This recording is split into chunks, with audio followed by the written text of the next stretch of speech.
Ladies and gentlemen, yes, this is your favorite show, Sports Unfolded, with your favorite hosts, Eric and Ron.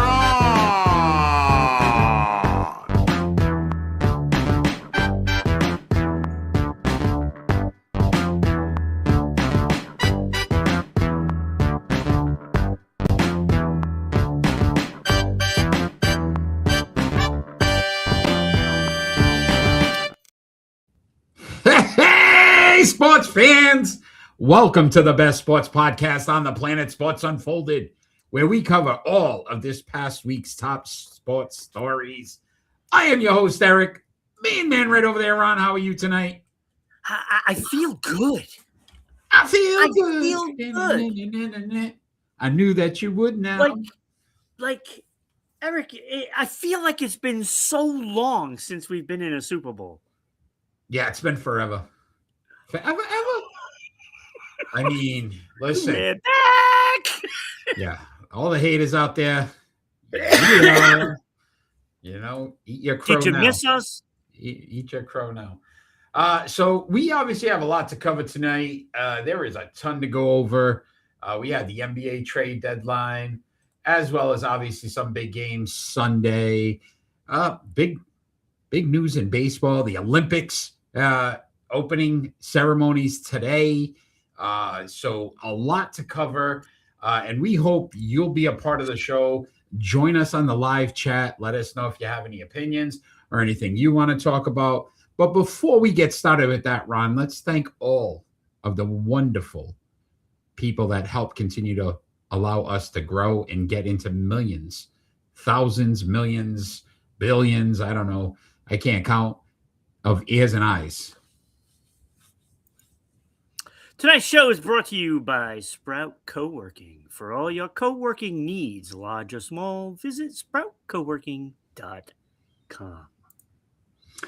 As well as our good friends there in Dallas, Georgia, 99.1 WDJY FM. We appreciate the support and putting us on every Saturday at 1 p.m., as well as our good friends here in Southeast Connecticut, S6E6 TV, Public Access Channel 12, for putting us on every Tuesday night at 10 p.m. We appreciate the support, and we appreciate all the fans that are going to join us live tonight and get this party going, because we are super excited to cover all of these top sports stories this week, man. It was tough. This was a tough week. So, Ron, I always like to have a little fun before we really get into the sports part of it. So I'm going to ask you a question, because I know you are a diehard sports fan. You, sir. Very much so, yes. Likewise, am a huge sports fan. I am very superstitious. So I haven't washed my Patriot jersey during this playoff run because I feel like I don't want to wash away the mojo, the good part of it. So I'm going to tell you this.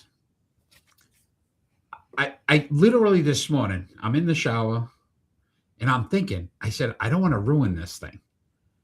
I'm buying a new TV for the Super Bowl. But now I'm thinking, do I want to use the new TV because I haven't watched the Patriots on the new TV? I've only watched them on the old TV. And now I'm afraid I'm going to jinx them. This is the level of commitment I am to this franchise right now, that I am worried that I am going to ruin their Super Bowl victory because I changed TVs. Am I crazy or what? Am I going crazy? You're not crazy, because I'll tell you what I did. I've had 4 or 5 friends saying, hey, I'm going to come down for the Super Bowl. And I said, no, you can't.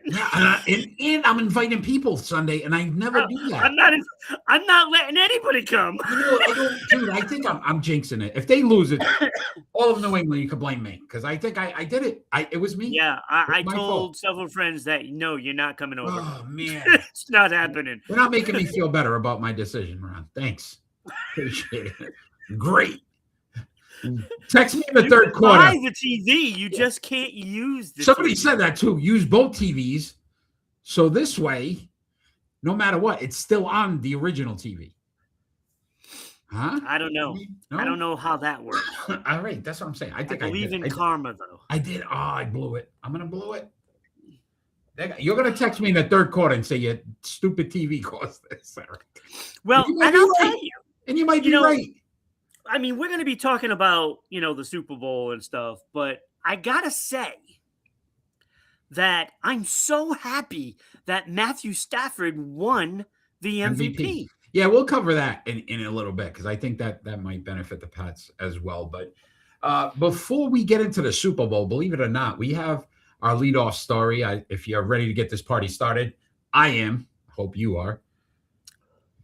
The NBA had its trade deadline this past Thursday. So we're going to talk about some of our winners and losers, some of the things that maybe we liked, some of the things we didn't like. I figured we go back and forth on this one, Ron. So maybe some of your winners first, one of your winners. Do you want my biggest winner or a winner? That's what, yeah. If you feel, who's the biggest winner this Thursday? I think it was Utah. Yeah, I like the Aaron Jackson Jr. pickup, right? Look, this is a team that actually might get into the play-in. And if they do, look out, because I'll tell you, that was a massive pickup, and they are going to have these kids run and run and run, and now you've got a legitimate guy that can score. And call it crazy, but I think they're going to surprise somebody in the play-in. Yeah, I wouldn't be surprised, man. These young teams, again, nothing to lose, go into with a full head of steam. I mean, obviously anything can happen, but I agreed with you on the Utah Jazz. I had them as a winner. I also had the Atlanta Hawks. You get Jonathan Kuminga, Buddy Hield, thinking about what they lost with Trae Young, but now you added some pieces that can still put points on the board. I thought that was a good move for a team that really didn't have anything to make a move for, and yet they seem to have made a move. So that, to me, was a big in itself. Yeah, I agree with that. I had them, somewhere in there. But I like what they've done since, the big trade of Trae Young. Yeah. I mean, I think they're going in the right direction. No, I thought it was good. Getting rid of Porzingis helped too. Yeah. How much did he get paid by them for 17 games? I don't know. Tell me that wasn't a great thing that the Celtics traded him. Oh, yeah. Well, we knew. I mean, listen, we had one good year out of him, and even in the postseason, the year we won it, he was injured. So that's Porzingis. That's Porzingis. Golden State, right? I don't know. Golden State did bad. They were losers. I also had as a winner the Celtics. I like this move by the Celtics. I do too. Nikola Vucevic gives them a big man. He still shoots well from the outside. It was one of their deficiencies that, listen, the East to me is still wide open. Absolutely. So I like this move. To me, it also signifies that probably Tatum is going to play. Yeah, I think you're right. I think you're right, man. I don't think Tatum's sitting out. I'd be shocked if he did, regardless of the chemistry. Because now you just added another piece anyway. That was all smoke and mirrors. Yeah, and you added another piece now. So does that throw off the chemistry? Absolutely. So why not get your best player back on the court? Right. All right. Any other winners for you? Yeah, I actually liked Dallas.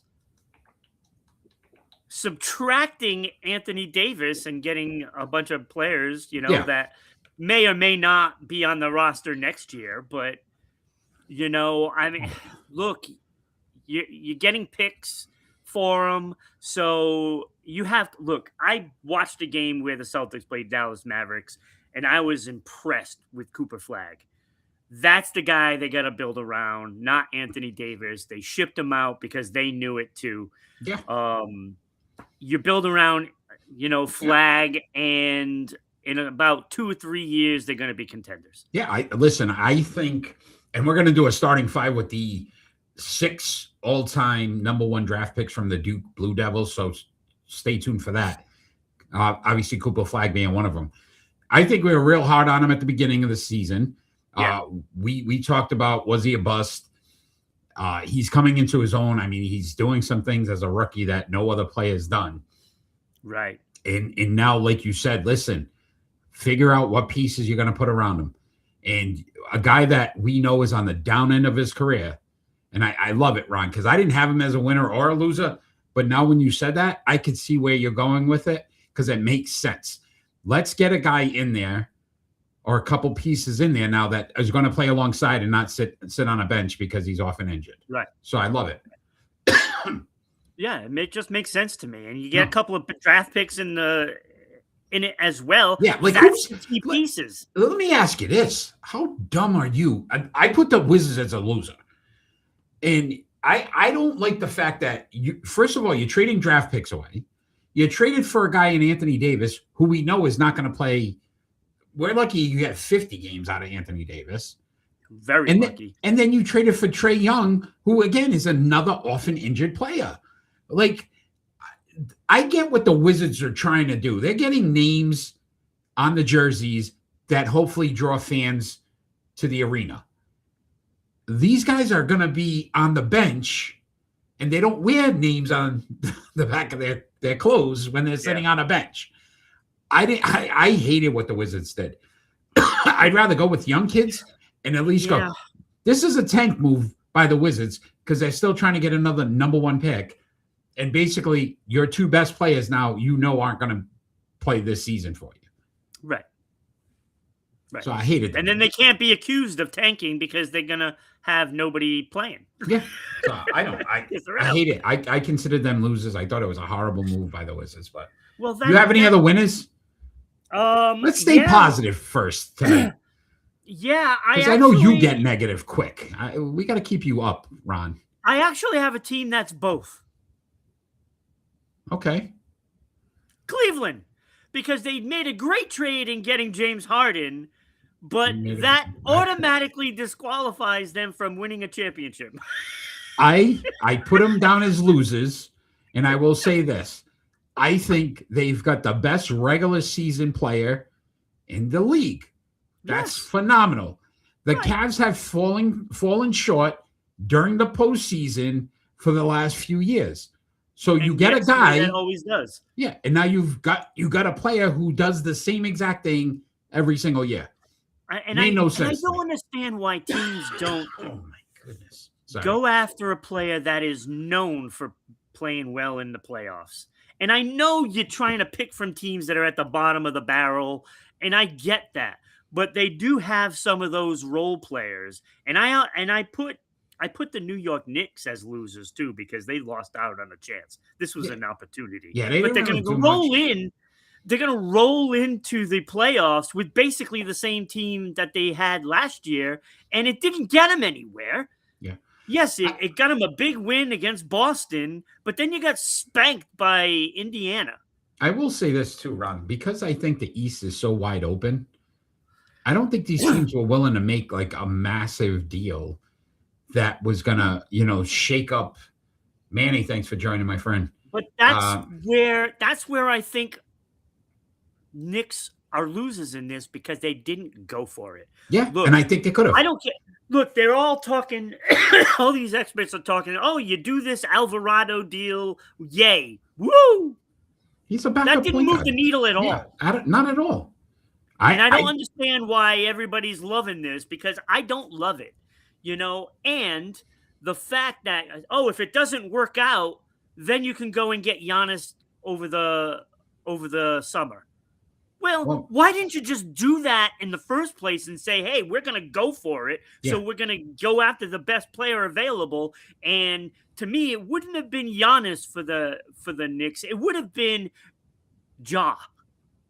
That's who they should have gotten. Jake, thanks for joining us as well. In the Knicks uniform. Manny, thank you for apologizing. My fault for missing these past two shows. Listen, man, life happens. We appreciate the support. Glad you could join us tonight. Jake joining us again. Jake, stay tuned for that prediction, man. You did really well last week. So Seahawks will win the Super Bowl. We're almost there. We're going to talk about the Super Bowl in the next 5 minutes. So stay tuned. Do not jump off, Jake. I had the Bucks as losers. Oh, I did and too. For that reason, listen, and we're going to talk about it afterwards. Prime opportunity to make some moves to get yourself improved in the next few years. Didn't do it. We're going to talk about the Bucks later in the show, but I had them as losers as well. I did too. And look, what are they hoping for with Giannis? I think an Anthony Davis type deal is what they should get because he's always hurt. Yeah. Yeah, you're right there.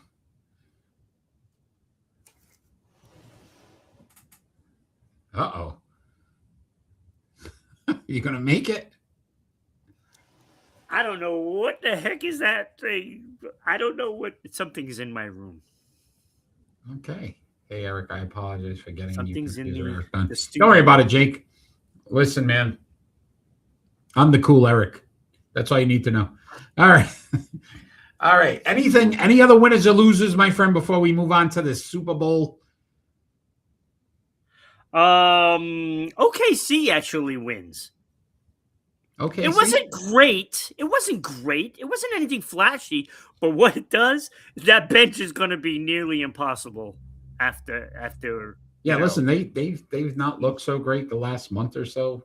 So maybe need a little spark. Got some injuries there too. They're getting some players back. So yeah, no, I could see it. Defending champs, not bad. All right, well, NBA trade deadline gone.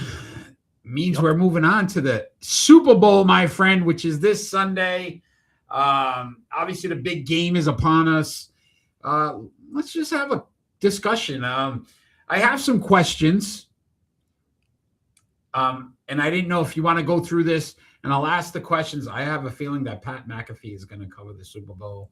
I know that's Eric's favorite football player. Yeah, about Eric's favorite. Yeah. Me and Pat McAfee, yeah, big friends. He's a buffoon. Love him. He's a buffoon. He is. How is that show on ESPN and not this show? Never ceases to amaze me. It's fine. You know what? They want their ratings to tank. All right. So I'll ask some questions, kind of go through these. Then we can keep talking if we feel like there's some more stuff to talk about before the big game this Sunday. First and foremost question, how concerned are you Drake May's health, the shoulder injury? Do you think it's more just chatter, or do you believe it could be a sign of something that has been lingering? I will say this. I didn't feel he threw the ball really well in Denver. And I understand there was, the weather. But I will also say it felt like he was short-arming some stuff, which could be a shoulder. It wasn't as accurate, which could be a shoulder. How serious or concerned are you with the shoulder? I'm not really concerned. I think he's going to be fine. I don't think it's anything to look. He got hit hard a lot in the last 3 playoff games, but it goes with the territory of who you're playing. You just played 3 of the best defenses in the league. Mm-hmm. And now you're going to play a 4th, realistically. And now you're going to play it. So I'm not really worried. Okay. Not worried about one of my questions. So I will ask it now then, because Manny, how you all feel about Stafford winning the MVP over Drake May? One vote. One guy voted for Justin Herbert. So again, I think some of these voters, I don't know what they're thinking. You got to question that person's sanity. I will say this. I think it's motivation for Mike Vrabel to honestly use this in Drake May's favor to say, Drake, Absolutely. Listen, you know what?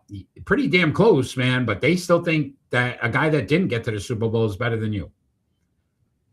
If I'm Vrabel, that's what I'm using. Oh, absolutely. And not to mention, how many times do you see see an MVP fail in the postseason after they've been named MVP? And it's for every sport. Every sport. It never turns out very well. Highly unlikely. Yes, once in a while you get an SGA that wins MVP and then wins playoff MVP and finals MVP and and wins the championship. Mm-hmm. But most of them never do. Yeah, listen, Jake, I think Roger Goodell is the Vince McMahon of the NFL. Could very well be. Dustin, thanks for joining us as well. Manny, yeah, Drake May played against top 3 defense in the league, but look, y'all see his stats. The only good game he had was against the Chargers. And that's what I'm saying. I am concerned about the shoulder. I think it may be something that has caused him to either, lose some strength in his throws. But again, I think you got to take into consideration the elements. And from what I'm hearing, it's going to be a beautiful night in San Francisco. So, look, all I know is you're not supposed to do well against a good defense. Yeah. You're not supposed to. And I will say, look at the 3 quarterbacks that faced the New England defense. Didn't look so good either. Yeah. So when you play good defenses, this is the thing that happens. And the Patriots have a good defense. Yeah, and you can look at Sam Darnold's numbers, and I think, listen, he had a phenomenal game in the NFC Championship game. The LA Rams defense is okay. They weren't great. No, they played horrible too. Right? So, again, give me the defenses Sam Darnold faced that were the top 5 in the league. He did not face a top 5 defense in the 2 games in the postseason. Drake May did. Yeah. He did it 3 times. He's prepared for it. Did it 3 times. He is perfectly prepared for Seattle right now. Yeah. Because you know what you're going to get. You experienced it the last couple of games. Mm-hmm. You experienced 100%. it. All right. Now you have your opportunity. Now all you have to do is worry about the opponent's defensive line. Well, I don't think it's as good as... It's a good line. It's a good line. Yeah, yes, it's good not. Line. Yeah, it's not the same caliber. But it is something that there's a little opportunity. And if you look at all the weaknesses for Seattle, and they don't have too many, one of their weaknesses is very bad tight end play, coverage, I should say.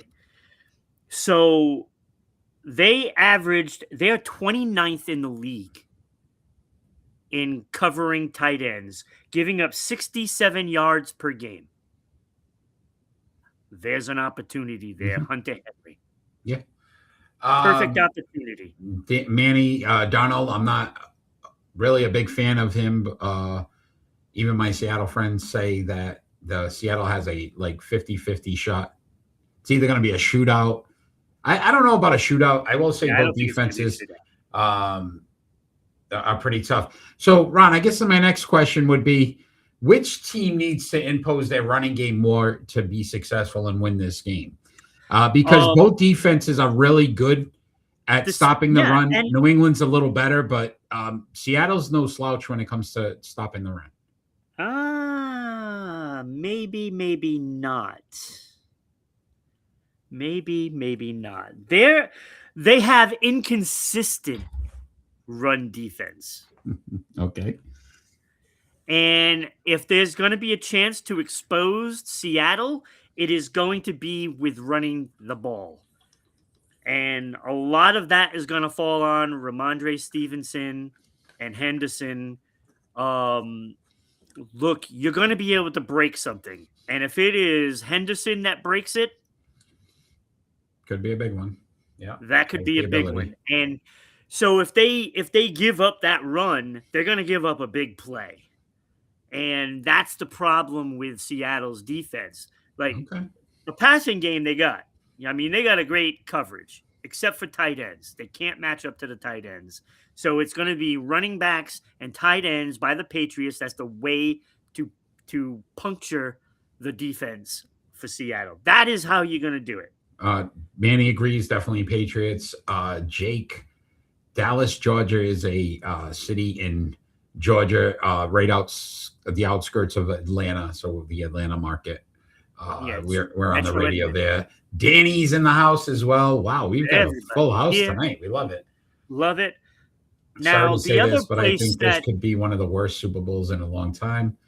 I think Seattle is going a straight dog walk them, honestly. Dustin, I mean, you could be right. Listen, that's what everybody's saying. I will say this. We did a Facebook poll at Sports Unfolded, 118 votes, and 57% believe that Seattle will win the game, 43% for New England. Again, most people have the Patriots as the underdog. Seattle is favored in the game. So, again, I could see it, but I also feel like most people are not giving New England the credit they deserve because they just feel like this team is overachieved and aren't as good as they actually are. Sometimes the biggest key in any game is the team atmosphere. It might not be you have the best players, because I will say Seattle's probably a little more talented. Oh, absolutely. But the team that New England plays with, that sense of camaraderie, what they do for each other, this is what makes the Patriots team dangerous, because they all pick each other up when one guy's struggling. They all make a play when another guy doesn't. Jake, this is not the first Super Bowl without Bill Belichick. They did go with Bill Parcells in 96 and Raymond Berry in 85. So this is their first Super Bowl in the 2000s without Bill Belichick. Yeah. All right, next question, Ron. Which defense will be more disruptive for the offense, the opposing offense? I'm saying New England.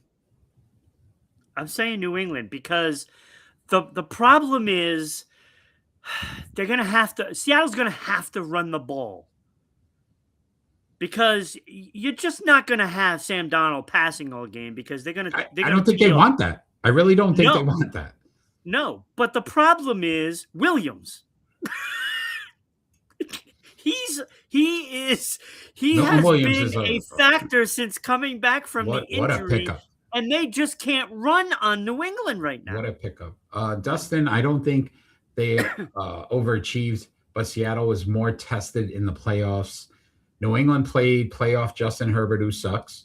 C.J. Stroud forgot how to play football, and they got the Broncos without Knicks. Hold on, though. Seattle had to go through the NFC West Invitational. Let me ask you this question, Dustin. That's just flat out wrong. San Francisco, fully healthy? I want to know that. In the Rams defense, you're going to put up against the Chargers, Texans, and Broncos defense. Which defense do you think is much more qualified and more postseason ready of those four teams? I would have to say New England faced three playoff defenses that were considered all-time greats. They were talking 85 Bears when it came to the Texans defense. I didn't hear that from the Rams defense. So, yes, the West was a great division. But I will say this. I don't think they had great teams. So I disagree with that comment, Dustin. I do not feel like New England – listen, they made C.J. Stroud look like he forgot to play football. That was their defense. New England came at him. 4 of Donald's worst games over the last 2 years came against the Rams. He finally figured them out in the NFC Championship game. So 1 out of 5 ain't so bad. And it's still not answering my question. You putting the Rams defense ahead of those other 3 teams that New England faced. If you're doing that argument then comes. In his 4 previous games against the Rams, Donald was sacked 27 times, had 5 touchdowns, 12 interceptions.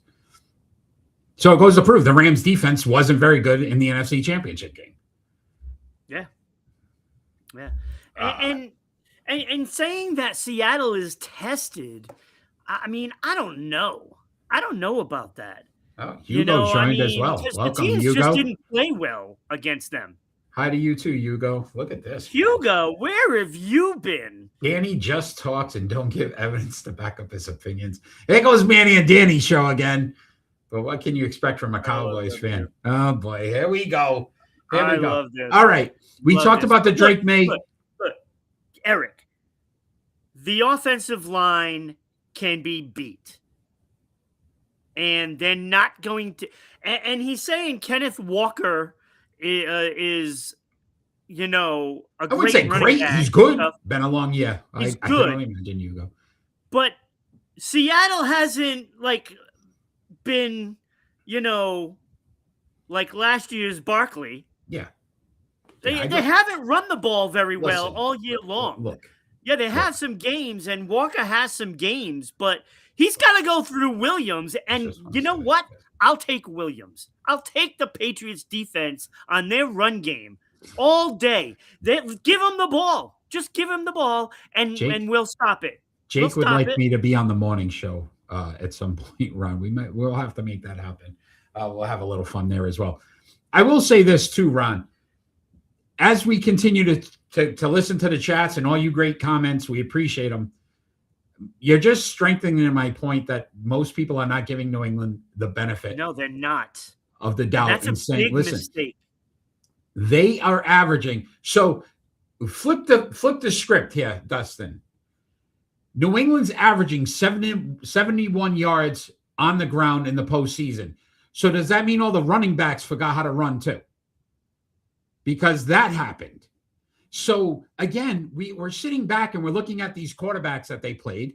They still played 3 of the top 5 defenses in the league.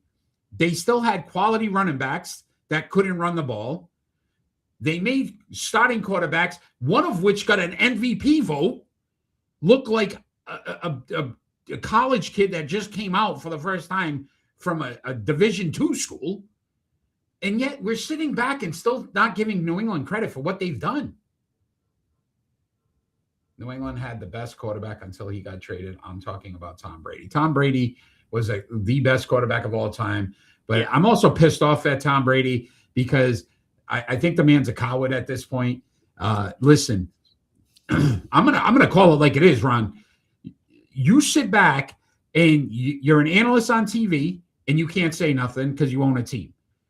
Then you sit back and say you don't have a dog in the fight after all you said to the New England fans that you are a New England Patriot for life, but you don't have a dog in the fight because you're a coward to say it. Just say, I own a team. I can't speak on other teams. I can't make a commitment to any team. I'd respect that more than you telling me you don't have a dog in a fight after 19 years of what our fans have brought to the table with Tom Brady. I am so pissed at Tom Brady right now. It doesn't even make sense to me how that guy could even consider himself a Patriot ever again.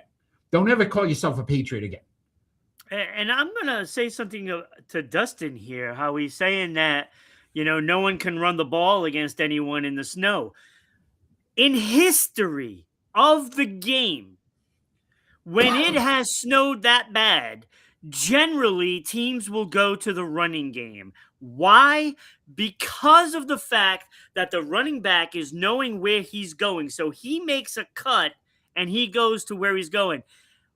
When the defense have to respond to that, it is harder for the defense to stop a running back because of the snow. They have to respond and react to it, and they can't in time, and that's why they run the ball in the snow. Manny, thank you. Brady sold himself to the media, and then to the Raiders, and then to the Raiders. I don't care. And then, how do you not care? I don't care. Piece of garbage. I'm telling you. I'm just saying. Why am I garbage? Not you. Brewski. All these guys, man, are all coming out and going for the Pats, these former Patriots, and the one guy who you think it would mean more to than anybody else is literally saying, I don't have a dog in the fight. You don't think he has a gag order on him? Pick Seattle. I don't care, though. Pick somebody or say you can't make a pick. But don't say you don't have a dog in the fight. I don't think they're letting him. That's what I think. Then say that, though. Say, hey, I can't because I own a team. I can't make a decision. I can't make a pick. Yeah. Or, hey, you know what? Only team I care to get to the Super Bowl is the Raiders because I own them. Okay, great. I'd be okay with that. Because deep down he doesn't like Seattle. I mean, come on. But this year, because of Jarrett Stidham can't throw, so the Patriots get it in the run. Yeah, but who's everybody Hugo? is missing Hugo? the point. Everybody's missing the point anything. what the He cannot experts say anything. Well, honestly, snow game can be difficult. Eric can back up because he played quarterback as a running back. It's either you make listen, playing in the elements stink. Yeah. And I agree with Ron. Like, yeah, running back should have an advantage, but guess what? They can't run if you defensive tackles are in the backfield.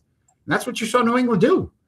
But again, no credit. Let's not give credit where credit's due. I hear you guys. Seattle's going to steamroll them because New England has no quality players. Milton Williams, Christian Barmore, absolutely horrible defensive tackles. We have no good linebackers. Spillane hasn't over 100 tackles, but he stinks. Christian Gonzalez, not a shutdown cornerback. I hear you. All these things. It makes sense.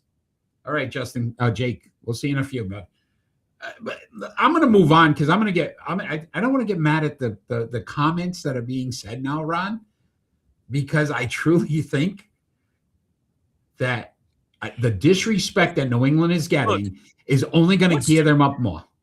What's the chances of a quarterback playing bad and costing the team? Darnold or Drake May? Who do you have more confidence in that will do the job? I mean, it comes down to that. Darnold hasn't proven anything to me. Yes, okay, he's doing well. He had a great game against the Rams when he needed to have a great game. They're saying he outplayed Matthew Stafford, and fine. So be it. This is a different story now. This is a different story. Who's going to handle the pressure? In the body of work this season, Sam Darnold had the most turnovers of any quarterback in the NFL. Yeah. Drake May has fumbled the ball more than any other quarterback in the NFL. But if you ask me who I would want to make a play in a moment, I'm still going Drake, even because of his legs. Yeah. And that's another factor that we're not taking into account, that Drake May can – listen, the only reason why they won in Denver is because Drake May's legs. It wasn't his arm. Right. New England shut down their offense, regardless of who the quarterback and the running back, blah, blah, blah. We could get into that again. But Drake May made plays on third downs that were crucial and critical for that team to continue. How hasn't Donald proven anything to you? Are you kidding me? The 4 biggest games of his life he won. And not only that, he played better each week. Dustin, And Manny, what he said. Now, I don't know if you remember this, Manny, but we've had this conversation about the Pats Giants games. And I accepted the fact that Giants defense was really good. And they were all over, the Patriots offense. And I respected the Giants win, even though they had, a couple of lucky plays. But that's besides the point. I gave credit to Strahan and the defense. And I respect any team that wins a Super Bowl. It is not an easy thing. And I am happy that the Patriots are there. I'm happy. Manny, it wasn't his arm because it was a snow game, but Josh Allen did that during a snow game and nobody gave him props. Listen, Josh Allen's a great quarterback. You know what Josh Allen can't do? Get to the Super Bowl. So if you're asking me again, do I care if Drake May is going to throw for 5,000 yards in a season? I don't care. Get them to the Super Bowl is what he did. He found ways to win the game, regardless if it's with his arms, his legs, his running backs, the defense. Guess what? How about this one? Peyton Manning, Tom Brady. Peyton Manning has better stats in the Dak regular can't season. Get there either. But I'll hear about Dak's great stats. There's a reason Minnesota fired their GM. Yeah, because they got rid of Donald. Absolutely. Dustin, 100% right. That is right. Right? I agree with you on that part of it. Yes, sir. Donald has proven that he is a quality quarterback. But Donald has also proven that he still has some of those ghosts that have haunted him in the past, when you can't discredit, Dustin, the fact that he had the most turnovers of any quarterback. You can't discredit that. And listen, yes, he's played well the last 3 games or 2 games, but you can also sit back, towards the end of the season as well. But you could also sit back and say, who's more likely to revert back to their old self? See, Manny, you just proved yourself wrong. Because you're saying that Darnold found ways to win. What do you think Drake May did in that game? He found a way to win. Let me ask you this. He just found it with his legs with that massive first down. Manny, I'm going to ask you a question, Manny. Which quarterback did the Broncos face before the Patriots? Oh, that would be Josh Allen, the guy you're talking about that threw for. It doesn't matter if you lose. What does it matter? It doesn't matter if you throw for 0 yards in a game. The New England Patriots won a game against the Buffalo Bills a couple of years ago with Mac Jones, who threw 3 passes the entire game. 3. And they won the game. They beat Buffalo. Who cares? How many times, what records, whatever happens, Donald set the NFL record for the most wins and took 100%, Dustin. Do you want to look at his previous 4 years in the league, 5 years in the league? I'm trusting Donald over May in this situation. Okay, I hear you. 100%, Dustin. I got you, man. I'm not saying you're wrong. Just for those that are joining as well, you can join us on 990 WBOB tonight at 9 p.m. for F-Bomb Friday. Gives us an opportunity to donate to charity. Anytime we drop an F-Bomb, it's $2. It's Dana-Farber, isn't it? Yeah, Dana-Farber. So great organization there. So if you want to join us on WBOB 990, that is www.990WBOB.com/F-bomb-Friday.html tonight at 9 p.m. You can allow us to drop some F-bombs. I guess so. They must. But we could drop some F-bombs if you guys want to join us then, and we'd love to do that with you. I think we have to move on, though, because we are way over time right now. Yeah, we are. So we are going to give you our starting 5. Oh, I love the football talk. 3, 2, because the Jets are a dumpster fire. Okay, New England Patriots 4-13 last season. Anybody say they were in a dumpster fire? The year before that, 4-13, dumpster fire. But now Drake May stinks. But Sam Darnold turned 2 organizations around and went 14-3, and he's phenomenal. Did Drake May not just do the same thing with the New England Patriots? We're not counting that. It doesn't matter. Drake, because it's Drake May. Okay, no problem. So New England Patriots, no problem. Okay, I got it. Seattle just missed the postseason last year. The year before that, they were in the postseason. They haven't been a dumpster fire. The New England Patriots have. Sam Darnold turned the Seattle Seahawks around. Okay, I hear you. Geno Smith 2 years ago got to the playoffs with the Seattle Seahawks. 2 years ago. It was only 2 years ago. Geno Smith.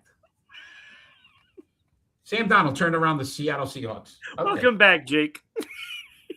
Holy Toledo Batman. We're going to give you our starting 5 Seattle Seahawks wide receivers of all time, Ron. And it's such a great you are first this week. Ron, I just sent you my pictures from last night at Banana Republic store. All right, man. Well, your head coach is a big difference. They matter. Look at the Pats now and like 2 more teams. Yeah, you're right, Manny. But we'll count everything Sam Darnold did. He had a new coach too, by the way, Sam Darnold. Just saying, throwing it out there. All right. I've been busy the last few days dealing with stuff. Truck fire. Ooh. A lot of stuff. Sorry. No, I'm sorry about that, buddy. That sounds rough, Jake. Okay, we got you, Jake. We got you. We're here to pick you up, my friend. These 5 wide receivers will by far make you feel so much better about your life. So, which I have to find. Ron, you are first this week. So I got to give you my honorable mentions. The starting 5. It's wide receivers only, Manny. Wide receivers, not Seattle Seahawks of all time. Seattle wide receivers of all time. Wide receivers, because Wide they receivers have only. clearly the best wide receiver core in the Super Bowl. They do. They do. They do. They do. Yeah. All right. My honorable mentions: Joey Galloway. Jake, Honorable sorry about mention. that. Sorry about that, buddy. Yeah, Joey didn't make my list. Did not make my list. I struggled with this one. I just felt, all right, Joey Galloway You was feel a bad for decent people. receiver. I mean, you're a good guy. And he was the standard for me. That's why we often say, Ron, Big Heart. That's what we call you. Ron, Big Heart. Yeah, sure. Hold on. All right, go ahead, my friend. And my bubble, my honorable mention, and he was number 6 on the list, Brian Blades. Ooh, all right. All right. So I had one on my honorable mention, and this is how bad I felt like the wide receiving crew was all time. I put John Williams, who was a fullback, who's 5th all time in receptions with the Seattle Seahawks. I couldn't find an honorable mention wide receiver to put on the honorable mention list. So we're moving on to our starting 5, Ron. Who do you have at number 5? I have Daryl Jackson at number 5. Look, he played 96 games for Seattle, 441 receptions, 6,445 yards. He averaged 14.6, which is pretty good. 47 touchdowns and, no accolades. Yeah. Guy I had at number 5 just recently left. 7th all-time in receptions, 6th in yards, 4th in touchdowns, 2 Pro Bowls with the Seattle Seahawks. I went DK Metcalf at number 5. Again, it was a stretch here. All right. Number 4? Number 4, I have Doug Baldwin.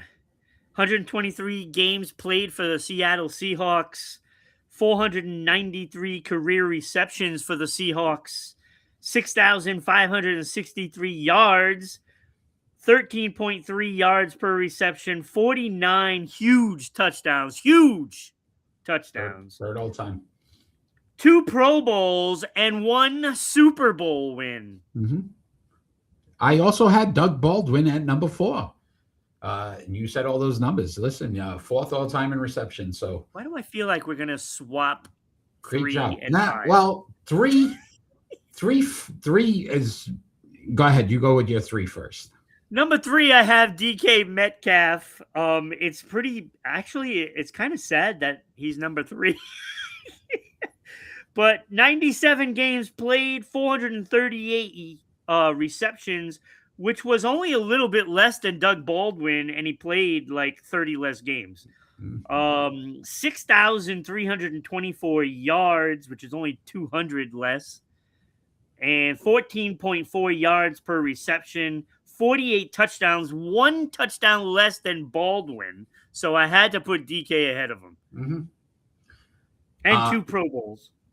I went Brian Blades, believe it or not. 3rd all time in receptions with 581 receptions, and 3rd in yards all time with 7,620. He didn't get a lot of touchdowns, but he did make a Pro Bowl for the team. So I went Brian Blades at number 3. Yeah, I can sort of see it. But I mean, number 2, 3 to 6 are all the same player. Yeah, it's pretty bad. Maybe, 2.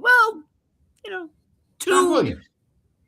Give John You Williams. had John Williams? I had John Williams, the fullback, bro. He's a fullback. At number 2. No, I'm saying out of the 6. Oh, John Williams. All right, so go ahead. Number 7. 2. All right, number 2. They all stick. DK. Number 2, I have Tyler Lockett. Yes, that fantastic, big, huge star. Tyler Lockett, 161 games played, 661 receptions, 8,594 yards, and 13 per reception. 61 touchdowns, though. That's pretty good. 61 touchdowns was pretty good. Pro Bowl and an All-Pro. Yes. By he was a one-time default, he All-Pro. has to be number 2. Yeah. Listen, second all-time in receptions in Seahawks history, second in yards, second in touchdowns. But the guy that's number 1, which I'm pretty sure we both have the same, the numbers are not even close. So that gentleman right there, yes, at number 1, Steve Largent, by far the greatest wide receiver in Seahawks history. It's I not wanted to close. let you guys know that I have received an amazing opportunity to partner with the 4 Major League Baseball partner leagues this upcoming summer to write columns about the stadiums. And that is phenomenal, Justin. Congratulations, buddy. That's awesome. That is awesome. That is awesome. Eric, what are your qualifications about talking about football? I don't know you from Adam. So what are your qualifications? I'm just a guy who plays a guy. No. I did play high school football. Just a country doctor, Jim. I'm just, damn it, Jim. Just, but I will say, Jake, 40. I realize this now. I'm 41 years as a New England Patriot fan. Watch a lot of football now. 41 years of football, man. I might be dating myself, but so I would say I'm a little qualified. I'm not like I've never been a coach or any of that. But I would say, listen, I've been watching sports since I was 6. I followed the game enough. Tyler Lockett should be number 1. Manny, stop it. He's been so faithful. He was loyal. I'm sad that he left. Listen, Manny, Steve Largent, 819 receptions, first all time. Tyler Lockett had 661. Steve Largent, 13,089 yards. Tyler Lockett, 8,594. That's 5,000 yards more. Steve Largent, 100 touchdowns. He only played 39 more games, too. Tyler Lockett, 61. Steve Largent, 7-time Pro Bowl. Tyler Lockett, 1. I still don't believe Largent only had 1 All-Pro. Actually, all the guys that we've mentioned, Steve Largent has 7. The rest of them have 6 Pro Bowls. I am 52, Jake, 52. And Manny, that's going to be my friend later on tonight. So, yes, Captain Morgan. Sign me up, my friend. There it is in my Sports Unfolded mug. Oh, wait, no, it's not Morgan. It's Jack. Danny, all-time. He went all-time legend. He went Lockett, Baldwin, Metcalf. Number 1, I'm going to assume, Danny, you're going with Largent as well. And that's just an assumption. Do you guys think if Lockett stayed, he could have at least compete? Yeah, I listen, absolutely. I don't know about the quarterback situation with him losing Russell Wilson. I'm sure that wouldn't have helped his numbers.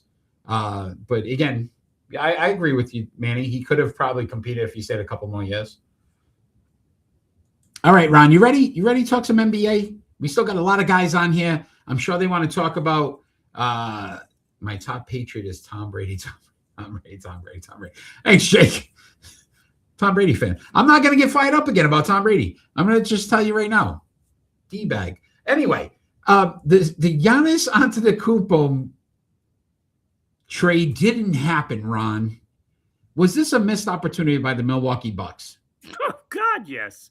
They have no clue what they're doing at this point. Now, what could possibly happen is that, you're thinking he's not going to play again for this year.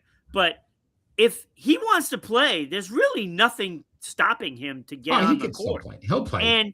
And he may do it just so that way you ruin your draft pick. And I will say this, Ron. Listen, I did some research. Luka Doncic, really, Danny? I didn't know that. Injured hamstring for Luka. And since 2020, so in the last 6 years, he's missed 100 games. He's already missed 19 this season. He's 31 years old. He is an often injured player that you're going to bank on being healthy at the end of the season that teams are going to be willing to trade. The problem with the Bucks was the Warriors were going to give them, from what we're hearing, a sweet deal, possibly 4 first-round draft picks. I don't think you get that deal as he gets older and misses more games. I think they had a golden opportunity. You're not golden opportunity. Golden State. No. Yeah, they're not getting that deal. That's it. That is off the table. Golden State can't do it now. Yeah, the Bucks don't have an idea what they're doing. What about the Bulls who traded away? Yeah, I don't know what the Bulls like every year. It's like I don't know. Do we want to win? We start off good, then we stink, then we'll get rid of every player we have.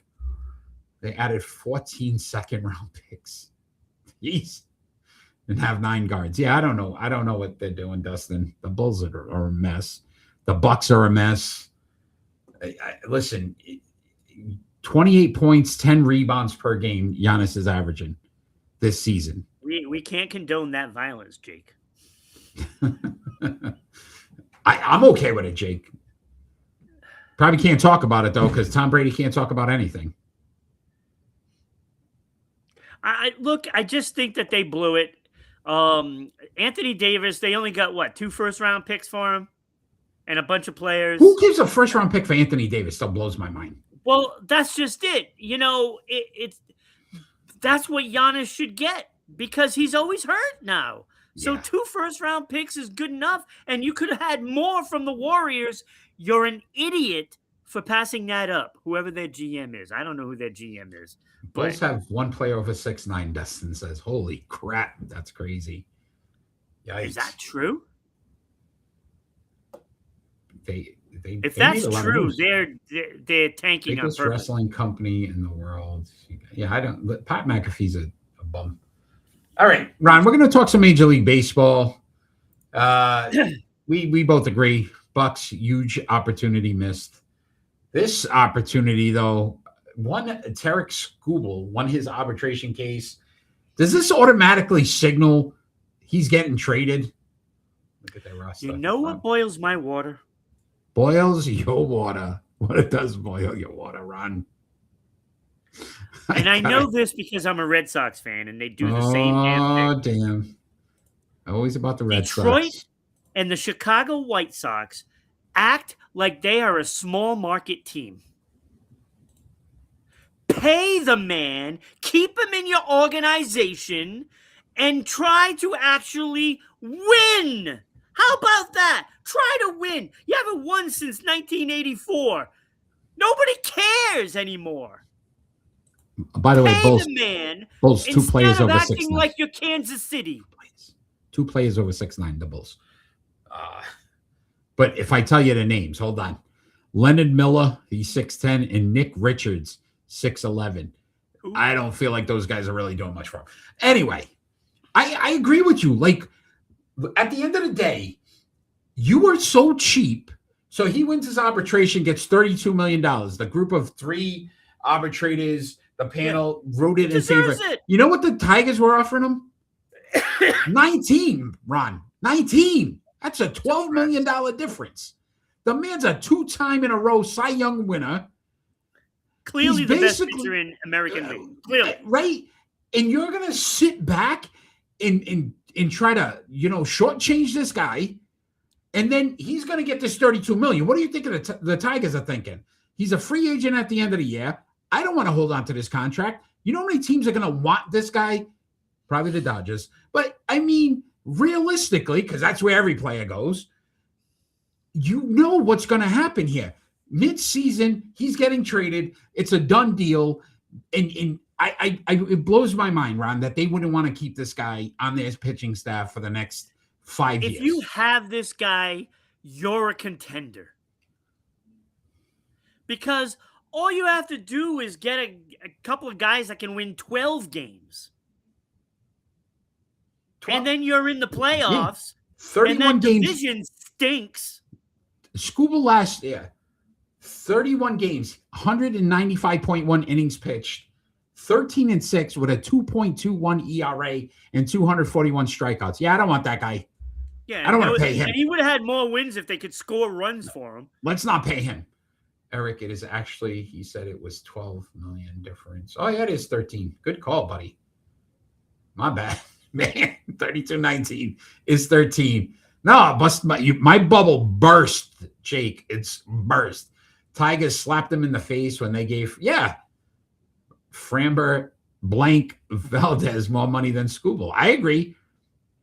Yeah, their number 2 pitcher, they're paying more. 100%. Yeah. 100%, Dustin. And that's I what I don't know. say. I just despise Detroit Tigers, and I Who doesn't? despise the Chicago White Sox. All these teams that just continue to lose because they choose to. They literally choose to. Yeah. Yeah, Jake, you make it happen. I'd send them a letter, Jake, and tell them how great we are and you want us in Bristol. All right, Ron. Can you let the good people out there know about our good friends in Providence, Rhode Island? Sure. Tonight's show is brought to you by the all-new 990 WBOB radio page, offering links to your favorite Providence shows, including Sports Unfolded and the Bryant Bulldog Sports Hour. Yeah, check out 990 WBOB. We appreciate the support there.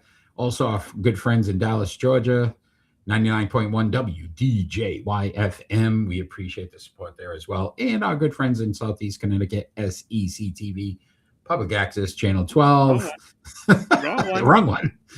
Channel 12 in Southeast Connecticut every Tuesday night. All right, Ron, it is split decision time. Interruption. Thank you. Glasses, Ron. You need glasses. That's what Wugo. I'm sure that's Hugo. And this show is like part of the. Thank you. The show that Ron does with Kenny is more like Sports Center. Oh, see that? You guys more Sports Center. We're more like part of the interruption. You're more factual on the morning show. We just yell. No. I think he's talking about the NBA show. Oh, because we just yell. We just yell on this show. That's what we do. We're pissed at the world, I think, half the time. Yeah, that's probably what it is. Ron, you just bring that out in me. I don't know what it is. You know, many years, my friend. Everybody loves me outside of the show. I need them to jump on one time and tell me that because I'd love to see that. Right? Come on. So our split decision segment, basically we give each other two more likely scenarios and we have to answer them. Ron, you are first. Which one of you is Michael Wilbon? Which is Tony Kornheiser? That's a tough. He's Kornheiser. He's a little older, a little crankier. You are. So you got to be Kornheiser. Whatever. If we were going to do this, you're Kornheiser. I don't like either of them, to be honest. You don't like anybody. Who do you like? See, Hugo agrees. Tony Kornheiser. Michael Wilbon. All right. Your first split decision, Ron. Next thing you say, and I'm going to be Maz in your Felger. I can't with you. Go ahead. All right. Might as well talk some more football, right? I got a great football question for you there, Eric. Who is more likely to score a touchdown in the Super Bowl? Ramondre Stevenson, Kenneth Walker III, George Holani, or Travion Henderson? Who's going to score a touchdown?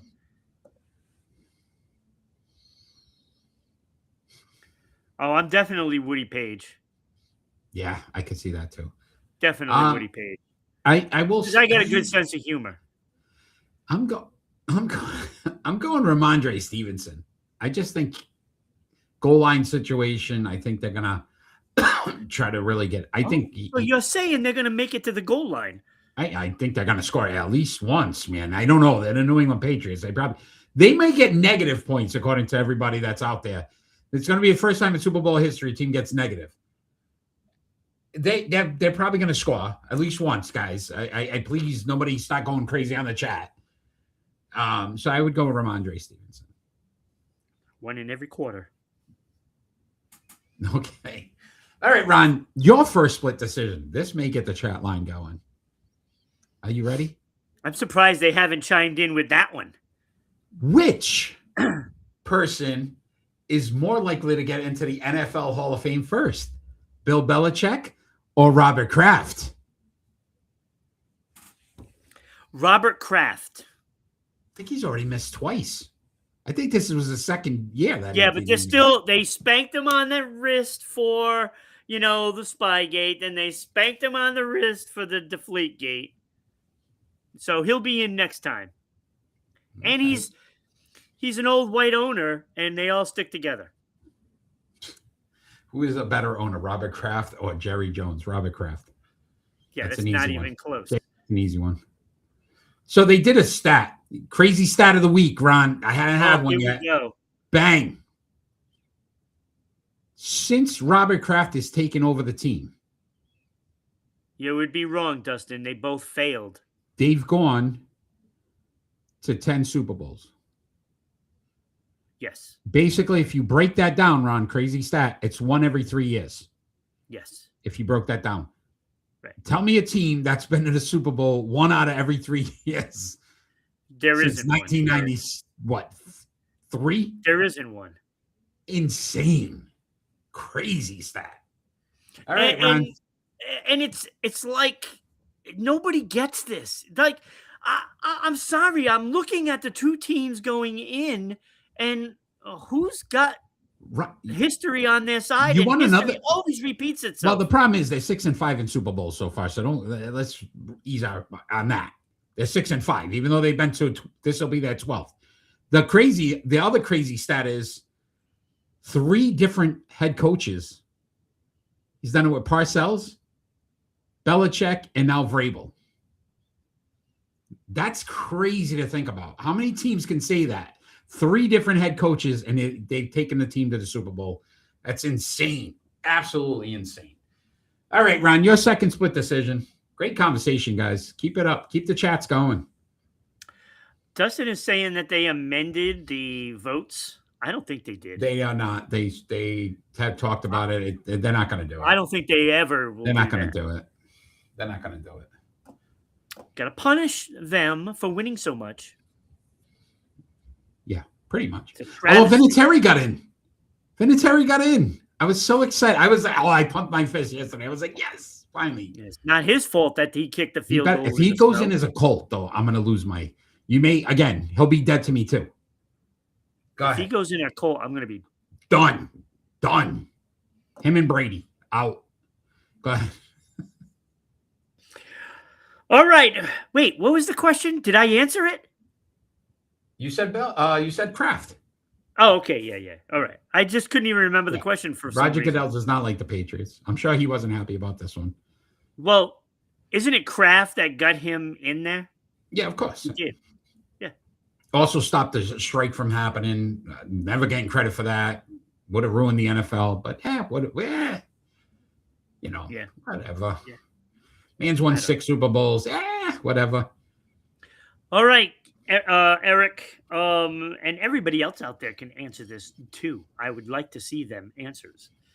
Who is more likely to win a gold this Olympics in Milan? Cortina. I hate this, what they're doing with this Olympics. 2 different cities. This is ridiculous. All right. Chloe Kim, 3-time world champion and Olympic gold snowboarding halfpipe. Ilya Malinin, reigning world champion in men's figure skating. What's the name? What was his name? Ilya Malinin. Okay, I thought that was... He's American, by the way. I thought that was a female, by the way. I'm just saying. Go ahead. Nope, he's not. I was like, who's she? I don't know. Okay, it's a he. Got it. Jordan Stoltz, speed skating champion, and he's racing in 4 different events. James, thanks for joining. The Estonia curling team is a must-watch. Yeah. I James, do watch curling. I actually think it's Can hilarious. you get me the time on that? Because I really want to make sure I'm awake. I really hope that's on while I'm not in my bedtime.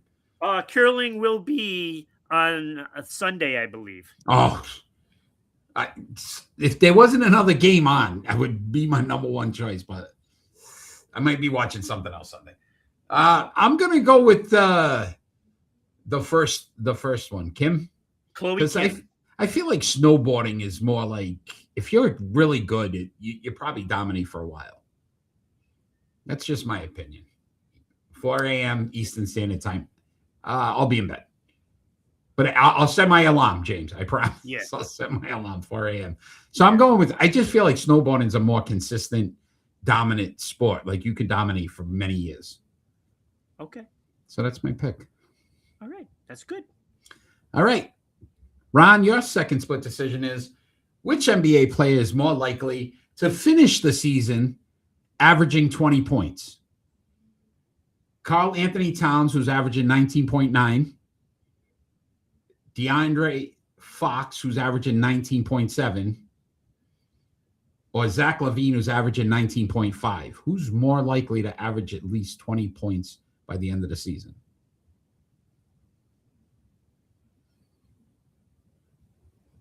Who was the third one? Zach LaVine. We'll say Zach LaVine. Jake with all the emojis going on. I think they all 20 points. Why are we touting 20 pointers? 20 points good. No, You it's average 20 not. points good. Yes. Snowboarding will be a good though. James is big into the Olympics. I'd love the James is really Winter big into Olympics. the I'd love Olympics. I like the summer one better. Not me. Flag football this summer when it comes. I can't wait. Super pumped about it. Super pumped. Cares. I almost watched the I'll Pro only Bowl. watch it if Tom is throwing. Almost watched the Pro Bowl for like 2 minutes. Oh, If I Tom forgot Brady, all about if Tom that. Brady plays in the Olympics, he better have a dog in the fight. That's all I'm going to tell you, Tom. Have a dog in the fight, jackass. Anyway, that was our split decision segment. I'm so happy that we got to bring up Tom Brady yet again tonight. Keep feeding me. Keep feeding me. All right, Ron. Do you want to talk some NHL? Do you want to skip NHL tonight? Because we're running like way over time. Just do it. Just do it quick. Artemi Not gonna be Panarin quick. has been Not- traded to the Kings. Does this move them up in the Western Conference? So they are actually currently 9th in the Western Conference. They are sitting 3 points from the final wild card spot behind the Ducks and the Mammoth.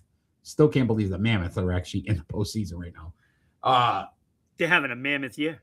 They are. They are currently 23, 18, and Everything's just 14.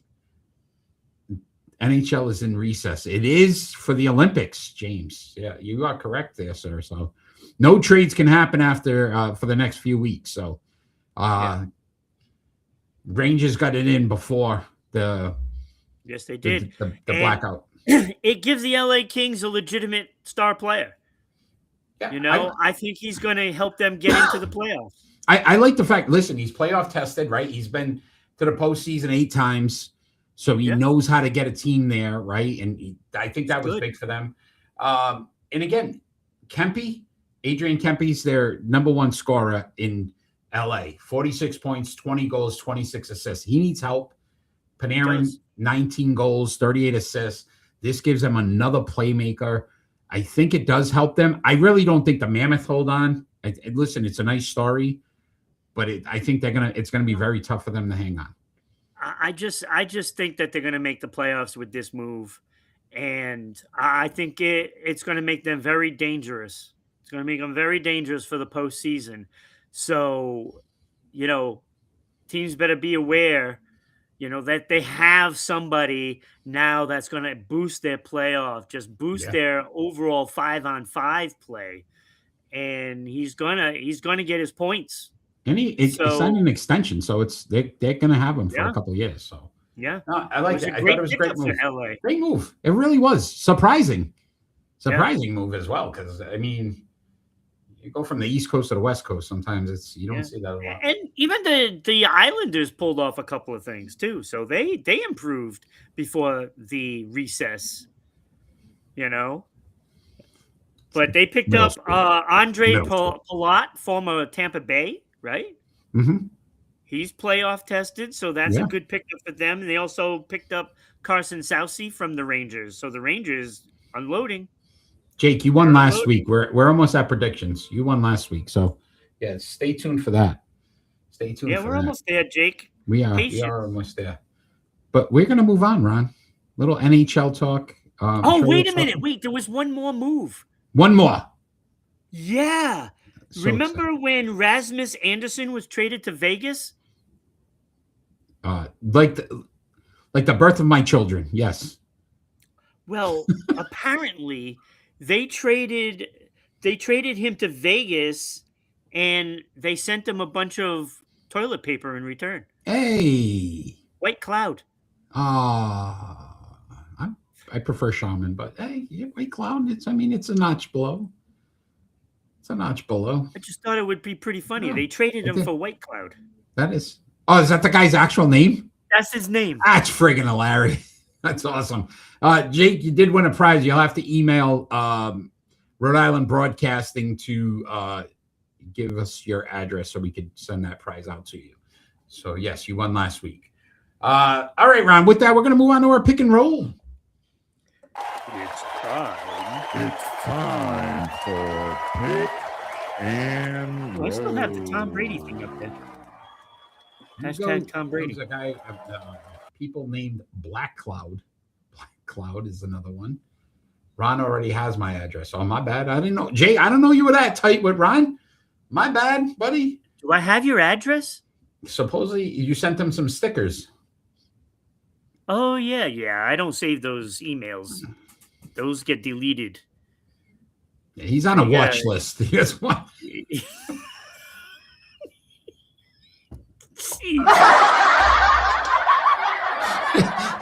Got to get rid of all evidence, man. That goes quick. All right, so it did sound a little bad. Listen. R. Kelly, the R stands for Ron. What am I doing? R. Kelly stands for, the R stands for Ron. Right now, man. Wipe his computer clean every night. Gone. All right. He doesn't want to. No, I don't. Not right now. Yeah, definitely not. Our pick and roll tonight. There have been 6 Duke Blue Devils that have went number 1 overall in the NBA draft all time. We are going to rank them from 6 to 1. And those players are Art Heyman, Elton Brand, Kyrie Irving. Huh? Hey, man. Hey, man. Yeah. Don't mess with my brand, bro. This is my brand right now. Kyrie Irving, Zion Williamson, Paolo Banchero, and Cooper Flag. We're going to rank them from 6 to 1, Ron. You are first, so get us started with your pick and roll. All right. I don't know how this guy was drafted number 1, but Art Heyman is my number 6. Him and his 13 points per game. He did win an ABA championship, though. Won a championship. He's probably like the 4th best guy. Okay. All right. So how can he be the 4th best guy? You got him 6th. Yeah, but you know. How does that make? Wait a minute. How does that make any? He's the 4th best guy, 6th. No. I'm probably the 4th best guy on that team with that. Black Panther works 100% of the time, 60% of the time. Yeah, that's what is that mean? But I'm saying he was the 4th best on the team that won the ABA championship. Oh, okay, gotcha. Not the 4th best here, and I put him 6th. Okay, that's what I was like. I was really confused. I do math a little better than that. What is their prize? We're gonna send you an Art Heyman jersey, Jake. That's where. Stop it. Okay. We're not there yet, Jake. We're not there yet. Art Heyman, number 2. Number 6. Sorry, number 2. And I still haven't. I have to wait. Did you send Manny the hat? No, he hasn't given me his address. I told him to email Rhode Island Broadcasting, Manny, and send me so I can send you the. Oh, he did do that. He sent it to me. See, I gotta give it to you. Yeah, that would be an idea. All right. Who do you got at 5, buddy? This show's off the rails right now. All right, number 5, I have Zion Williamson. I like his numbers. But just the whole point that he never plays. He's probably missed more games than he's played. Probably the best bench player in the NBA. I put him at number 5. Best bench player in the NBA. We got to give him that. You got to give him that, man. It's got to put him at number 5 because he doesn't play. Number 5. 4. He should be number 6, actually. But who's your 4th but 6th? Number 4, I have this guy, Cooper Flagg, right now. He's only played a half a season. Ooh, controversy So already. I couldn't like really justify putting him ahead of anybody except for the 2 guys that he's ahead of. Because at least he plays. But he's already averaging 20.4 points a game, 6.6 rebounds, 4.2 assists. The guy does everything for the team right now. Do you have a caricature? Is that how they say it? I can't say that word. Caricature? Is that how they say it? Caricature? I don't know. I can't say it. I can't even say 50% of the people. 50% of these people's names. I can't say it. He wants me to hang one in the back if I lose a prediction. So if you have one, I'll put one right back there. Right there. Of what? Of who? Of you. He wants a picture of you on the wall. Caricature. I can't say it. Caricature. Caricature. Caricature. You throw it out. Go ahead. All right, number 3. All right, number 3, I have Paolo Banchero. Sounds like a Mexican restaurant. But I know, it does. I love it. But I have him number 3, 22.3 points, 7.3 boards, and 4.7 assists. He has an all-star. He was an all-rookie. He was rookie of the year. And number 3 right now. Roll them Mars, yeah. Roll that beautiful bean footage. Oh, God. Oh, that's good. Huh? That's good. I could be on a commercial. Yeah. Probably for laxatives, but I mean, it's the same. I'm full of something tonight. Telling you, buddy. Yeah, you are. You're full of that every day. Hey. All right, number 2, I have Elton Brand. Cowgirl jersey. No, thank you, Jake. Elton Brand with 15.9 points, 8.5, and 2.1. Right. 2 All-Stars, 1 All-NBA. But I got to tell you, in about a year or 2, he will be number 4. Because I believe Paolo and Cooper are both going to pass him. Where would we put Michael Jordan on this list? If he was from Duke, I'd probably put him on number 1. But I will say, being from North Carolina, no, you couldn't put him at number 1 because he wasn't a number 1 draft pick. Oh, good call. He was 3rd. Yeah. So I think just for fun, I would put Michael Jordan number 1. James, I'm just saying. There's not many lists he would be anything. He would never play for Duke, by the way. He never. I don't think he'd be really any lower than 1 at any point on any list. But that's just. It doesn't matter what list, unless you're talking, all of the major sports. As a matter of fact, I'm so pissed at Tom Brady right now. I put Michael Jordan ahead of Tom Brady all time as an athlete. Bang, done. I'm putting it on the book. I don't have either one of them as number 1. Okay, good. I just said I put Jordan ahead of him. I didn't say where they ranked. Yeah. By the way, Ron, you got my email. Yeah, Jake, thank you. Number 1, you obviously have the gentleman right here in the middle. Yeah, Kyrie Irving. Right. He is by far the better player of the group. It's going to take a while before anybody can pass him, unless they win 2 championships. Then the conversations will start. But even if they won 1 championship, immediately, they're still not ahead of Kyrie. Yeah. Yeah, James, you put Tony Schumacher at number 1, Ron. Actually, he'd be pretty much up there. Schumacher, he's really good. But Russell might be up there. You're probably a Bill Russell. I am a Bill Russell fan, but I think Michael Phelps might be the question. Ooh, Phelps, good one too. Phelps, a good one. I mean, he's got 23 gold medals. The next person has 8. Yeah, it's pretty crazy. That's insane. That's a good one. All right, I'll give you my list. Not that anybody cares at this point. Yeah, knee deep, and I think he's on his knees for Raiders Nation. That's my opinion.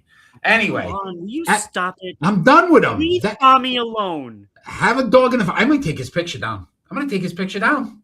It's right there. I might put your caricature up there. First, Giselle gives him the strap, and now you're doing it. Anyway, At number 6, I had to go Cooper Flag because I just feel like no body of work yet. Obviously, I want to get through one season, and then I'll be okay. Still put him ahead of 2 players. And then he moves up. Then he moves up. Leave it. Phrasing, yeah. I went 5. I went Bonchero. Only because, again, one All-Star and a Rookie of the Year. That's it. So I went Heyman because of the ABA championship. There's only 2 guys that won a championship out of these 6.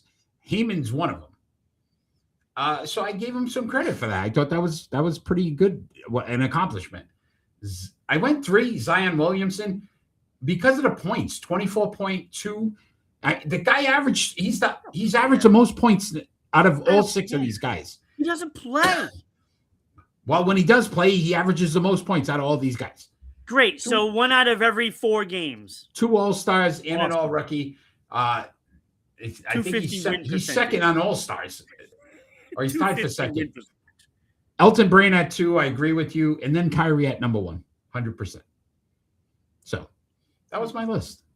I didn't even want to put Zion on the list. All right, my friend. Well, guess what? We are going to have 2 new members to the Sports Unfolded Hall of Fame.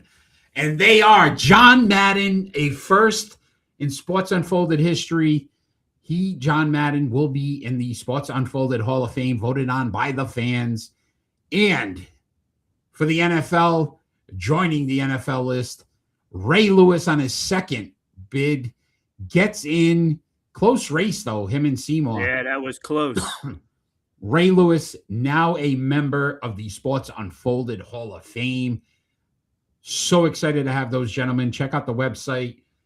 You'll see their pictures up shortly.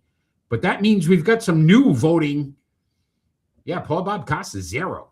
Got nothing. So did Vince Scully. Nothing. So, guys, QR code is on the screen right now. Scan it for the NHL and help us elect the next inductee into the Sports Unfolded Hall of Fame. Tough one. And those candidates are Mark Messier, Brian Trottier, Dale. Trottier. Is it? That don't make Trottier. sense. Yeah. Trottier. Dale Horchuk. Howardchuk. Well, and I spelled his name wrong. And Marcel Dion. No, it's not Narcel. Not Marcel. It's Narcel. Narcel. Whole different guy, guys. If you can find the stats on this guy, tore it up in the NHL. Marcel Dion and Peter Stastny. So you have the opportunity to cast your votes now.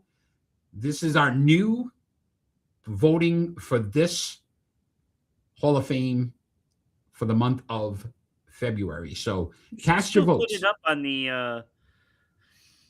on the sports poll page, though. Will do. Absolutely, I will. Cast your votes, as well as for the Olympics. Oh.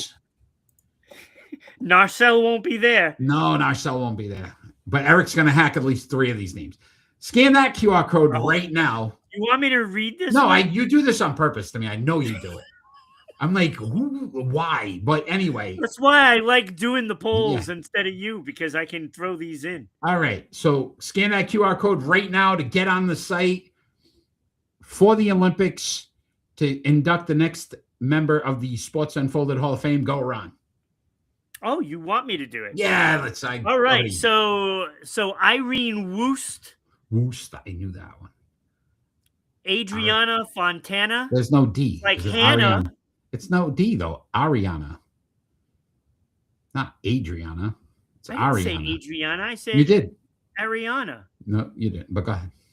Ariana. Okay, Natalie Geisenberger. The old Geisenberger. That must make everybody hungry right now. Yes. And Lydia Skoblikova. Hey, Skoblikova. And I you're just going to struggle with that one. Yeah, that's a tough one. Bonnie Blair. Scan the QR code right now. You have the opportunity to induct the next members of the Sports Unfolded Hall of Fame. Ron, it is prediction time, and I know our man Jake there was kind of curious to see how he did last week. Here you go. Jake 6-3 last week. You clearly won. I went 3-6, so I did Oppo, and Ron 4-5. Man, what a rough week we've had. I'm at 500 now, 23-23. Let's see if I can turn it around this week. Everybody that's out there live, give us your picks as well so we could get your names either added or add to your totals. Get ready. Jake, he will let you know. Get ready, because Jake, can you win 2 weeks in a row? Let's see, my friend. Jake, what I need from you is who your favorite team is. All right, send it in the email. Send an email, because he's going to forget. Team is, Jake. He'll forget. Trust me. I've been waiting for a Sports Unfolded mug for 7 years. No, anyway. Christmas. All right, buddy. I got it. I'll send you an email. All right. We're starting off with the biggest game of the weekend this Sunday, February 8th. Seattle Seahawks at the New England Patriots. Ron, you are first this week. Your pick. Look, I'm going New England, and I'm telling you, you'll make a mistake if you don't pick them. I just know it. I feel it in my bones, just like I felt at the beginning of the playoffs, and I said that they would go to the Super Bowl, and here we are. We're talking about it. I don't feel like Sam Darnold is going to do enough to beat New England. And I'm telling you, count it right now. New England. Hugo going Pats. Jake going Seattle. Manny, if you like. James, your picks for the Super Bowl. I'm going Seattle here, Ron. But I think it's going to be close. I don't think people. I mean, I know we had that whole discussion. I think people aren't giving them credit. Damn, James. All right. I think it's closer than 40-17. I'm going Seattle here. I'm going Seattle. I think they win, but it's close. Close game. They might make up for not running the ball at the 2-yard line.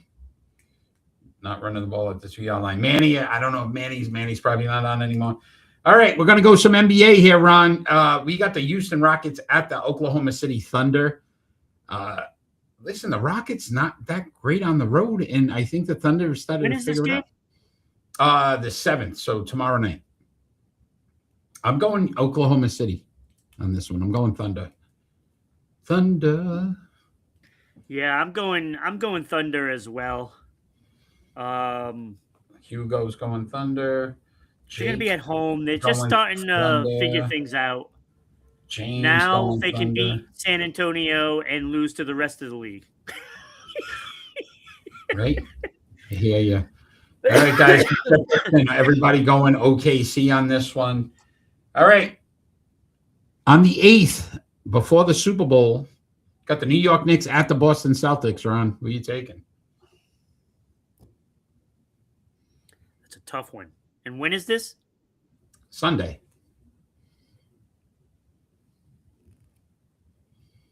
I'm going to go Hugo's going Boston. I'm going Boston. I'm going to assume Jake meant Boston. Bastard. Jake, you're awesome, buddy. So awesome. It auto-corrected to bastard is what you're saying. That's pretty funny. All right. You said you're going Boston? Yeah. All right. I'm going Boston as well. I like the Celtics in this one. Maybe a Tatum sighting. Maybe. Keep your eyes glued to that TV. All right. On the 9th, on Monday. No, it's okay, Jake. That was funny. I loved it. We got the Cleveland Cavaliers at the Denver Nuggets. Best regular season trade this season. James Harden gets the job done. Cleveland wins this game. Joker's back. I'm going Denver. Hugo's going Nuggets. I'm going Denver. I'm not going against Joker. Jake's going Denver. James. Hugo, we were worried about you because you've been gone for so long. Estonia curling team upsets Canada 9-7. We'll throw that in there for an extra one for you, James. Wait, when is that match? When is that match? Can we do that one? James. Got some college basketball tomorrow night. Got the number 4 Duke Blue Devils at number 14 North Carolina Tar Heels. We know this is always a tough matchup. One of the greatest rivalries in college basketball. So, who are you taking? I'm going with Earl. Duke of Earl. Duke. Got it, buddy. Hugo going with Duke. James going Duke. Jake going Duke. Eric going Duke. Clean sweep there. We're all going Blue Devils. I feel bad now that I said we're not. No, it's all right, buddy. That's all right. That's okay. All right.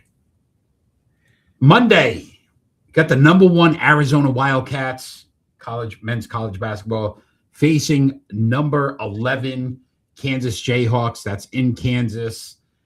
I think Arizona's the team to beat so far this NCAA season. I'm going Arizona here. I think they take care of this easy, even though it's on the road.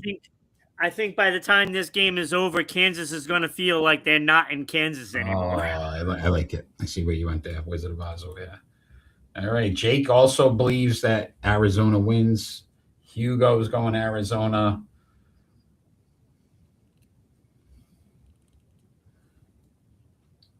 Toto? James is going Arizona. Toto, I don't think we're in Kansas anymore. Women's college basketball, Ron, on the 8th, again Sunday. You got the number 2 UCLA Bruins at number 8 Michigan Wolverines. That's a tough one. But I'm going to go UCLA. I think they've been playing nearly perfect this year, so I'll go UCLA. Going Michigan. Hugo going Michigan. Jake going Michigan. They know something we don't.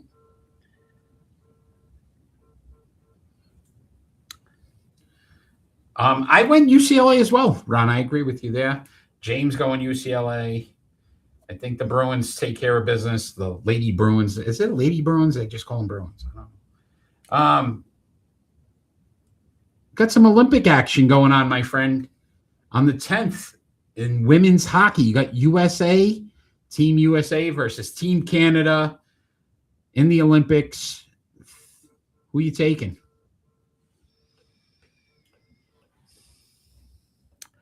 Well, I guess I'm going to have to go with the right team. Jake's going USA. Yeah, I'm Hugo's going USA. Going USA. Based on Hillary Knight scoring a few goals in this. You're going USA? James going Canada. I'm siding with James here. I'm going Canada. Team Canada. They dominate hockey for the most part. I think they're going to be better in this one. That is our predictions for this week. Tune in next week to see how you did, see if you can win a prize. Jake, can you go back to back? That's going to be the key. Let's see if you can do it. Not 1 week, but 2. So that'd be pretty cool. Ron, before we get into our final thoughts, can you tell all the wonderful people out there how they can become a sponsor of the best sports podcast on the planet? Well, I can tell you that your ad will be here. We will read the ad, so not only will people see it, but it will be heard on the audio version for Spotify, Red Circle, iHeartRadio, TuneIn, Amazon Music, and much more, including WBOB in Providence and WDJY in Metro Atlanta. So send us an email at ribroadcasting.media@gmail.com. We can send you out the media kit so you know just what to do. And Eric, it's like I say every week, it's like going to your local coffee shop. Wink, wink. Coffee shops, get on it. And getting a nice hot chocolate with a cinnamon roll. Love it. I love it. You know why I keep saying that one? Because I haven't had my cinnamon roll yet. Yeah, that's like, why you're what angry. am I waiting for? I keep forgetting about it. Yeah, that's the New England in us. Coffee. Coffee. I love it. All right. So I wonder obviously, why they charge so much. It's in the name. Yeah. Great opportunity for your business to be heard and seen. Thousands and thousands of ears each week. So take some time. Also join us tonight on 990 WBOB for our F-Bomb Friday. It's a good cause. Come on. 9 p.m. You can donate to the Dana-Farber Foundation. We, as well, for every F-bomb that we drop, will give $2 to Dana-Farber. So looking forward to that tonight. If you want to run it up, get on there and make us drop those F-bombs. Website, take a picture right now if you're live, so you can join us. www.990wb.com/f-bomb-friday.html. I'm sure if you just go to 990 that is WBOB, not a PG show, Hugo. So for sure, we'll be having some fun there. We'll be on from 9 to 9:15 tonight. So looking forward to that. So Jake, if you show up during that, you could say the B word. You could say that B word. I will say the B word for you. There we go. In honor for you. Only if you go there, though. I love it. All right. It is final thoughts time, Ron. And our final thoughts don't necessarily have to be about anything sports related. It could be about anything happening in the world today. You, my friend, are first this week. Please bless us with your final thought. Well, basically, I'm just going to talk a little bit about Olympics for the final thought. I watched the parade, and let me tell you, I was a little confused at what the heck Italy was doing. They actually had two locations, so those that paid probably thousands to be at the stadium to watch all these athletes do the little parade, and half of them weren't even there because half of them was in Cortina parading over there. And it made no sense why they do this. It makes no sense. And I didn't like that. And half the time they were insulting some of the countries because I was watching the UK version of TNT Sports because I don't have TNT Sports in United States. It makes no sense, but I had the UK version. And they were praising Canada and how they looked with their little cape-like thing that looks like a giant triangle. And somebody else came out with the same type of cape-like thing that they put over it, and they were calling it a sleeping bag. So I don't understand what they were doing and what they were trying to accomplish at all. And then, of course, all the entertainment sucked. Like Botticelli or whatever his name is, he was lip syncing. He was not. There was no struggle with. There was no struggle. It was ridiculous. I hated the whole entertainment side of it. It was awful. But I'm looking forward to watching the sports. And Lindsey Vonn, she had a ruptured Achilles, and she's still trying to train to go and do her run. I don't know. It's crazy. Ruptured Achilles. That's tough. Yeah, last opportunity, right? And the biggest thing that I've noticed, Brittany Bowe is going to be not Brittany Bowe. Layla Edwards. Brittany Bowe is a speed skater. Layla Edwards is going to be the first Black female to play on the U.S. hockey team in the Olympics. Oh, that's awesome. So that's really cool. Historic. And if you want to see that game, it will be at 3:10 p.m. Wait, nope. 10:40 a.m. Finland versus USA women's hockey. So if you want to see that history being made, got to check it out there. Awesome. Well said, Ron. Well said. Jake, just want to say, by the way, if you're listening to this on Apple Podcast, leave us a review and let us know what you think of the show. He's on 6 ads, he says. So, and dang it, I don't know. I guess he's still trying to. 6 cents, Jake. Thank you. I guess he's still trying to keep it clean. All right, my final thought. I don't know what made me watch it last night, but I watched the NFL honors and little upset in one part, and actually want to praise a couple of players as well. But they had a lot of people come on, a lot of comedians doing a lot of different things. And I would suggest to the NFL going forward that maybe you let them know what the players' names are. So Jackson Smith and Jigba, the comedian that went on there, obviously made pretty much a racial slur when he said his name, and then continued to say the wrong name several times, thinking it was funny. And I thought that was kind of really disrespectful to the player. And obviously him being a black comedian, I don't think it was appropriate time or place for it. But again, that was my opinion. And then I don't never think that's appropriate. Yeah. Ever. And then the comedian, and I'm not going to forget her name now. Holy cow. Anyway, that's not the important part. She couldn't say Mike Vrabel. She kept calling Mike Verbal. And she said it a few times. Mike Verbal won the Coach of the Year. So again, I just think that NFL should do a better job of letting whoever's going to present honestly understand and know the players' names or coaches' names, so that they don't, those are big honors for these players or coaches. And it is not verbal. He is very verbal. He is very verbal. Yes. But I did want to commend the NFL honors for, I like the way they presented, like Rookie of the Year. They had their family members or things come out first and say some nice words about the players before they, trying to remember the first one. I know Jackson Dart didn't win, and Travion Henderson didn't win. I can't remember who won that one. But I like the way they did that. And then I will say this: when are we gonna do an award show? We should do one. We criticize players a lot, Ron.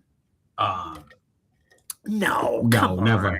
But I will say sometimes we should commend. So Bobby Wagner won the Walter Payton Man of the Year award.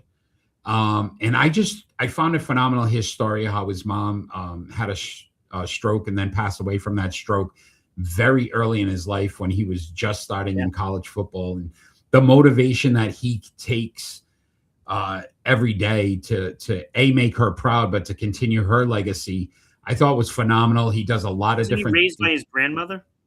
His dad was still around. His dad. Yeah. So the cool part about it was, though, that he's taken that tragedy and actually donated a lot of time and effort. And he made a kid's book about signs of having stroke, so kids would understand it if their parents ever were having one. Like, just some great.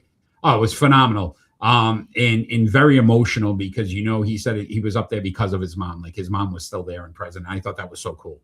And then Christian McCaffrey, just his salute to service. He won an award for salute to service and what he's done for servicemen to try to get them help. And he said it, I can't remember, don't quote me on the stat, but it was some unbelievable stat of how many servicemen come back and actually commit suicide after serving. And he wants to try to help those that come back to get the mental help, that they need, so that they can continue to live their lives after serving our country and donating so much of their life to it. So I just found that to be remarkable. So I wanted to commend both of those guys, just for what they're doing, because that was pretty encouraging to see players that are actually, they care more about the people in the communities than they get credit for. So great job to both of them. I wouldn't recommend watching the NFL honors, I'm just saying, but those were kind of cool parts of it. So with that, Ron, I wasn't going to watch it. I'm sure you weren't, but I will say that I want to thank all that joined us live tonight. You guys were amazing tonight. Manny, Jake, Hugo. Shout out to Stack Up. Stack Up. Oh, okay. Called up. Stack Up. All right, Stack Up. I hope I didn't miss anybody. I feel like I missed some. Oh, James joined us live as well. Danny joined us live. So thank you all for joining us live. Listen, those that are going to watch and listen to us after, please. No love for Lawless. Please. Lawless Vista. Please like and share our show. Tell your friends about it. And you know what you can do? Join us every Friday night at 6 p.m. Eastern Standard Time to listen to the best sports podcast on the planet. Ron, it's been a fun show tonight. You guys have been great out there tonight. Why don't people, for next week, why don't you guys send me a 30-second video final thought, and we'll air it. Ooh, I like it. That'd be kind of cool. Yeah, maybe a minute. 30 seconds. Really good. No, 30 seconds, because if like all of them do it. Okay. All right. So with that, challenge accepted, I'm sure, by all of these guys. We will see you next week for the best sports podcast on the planet. And all we ever ask for at the end of every show is that we finally get peace on earth. Have a great night, everybody. See you next week.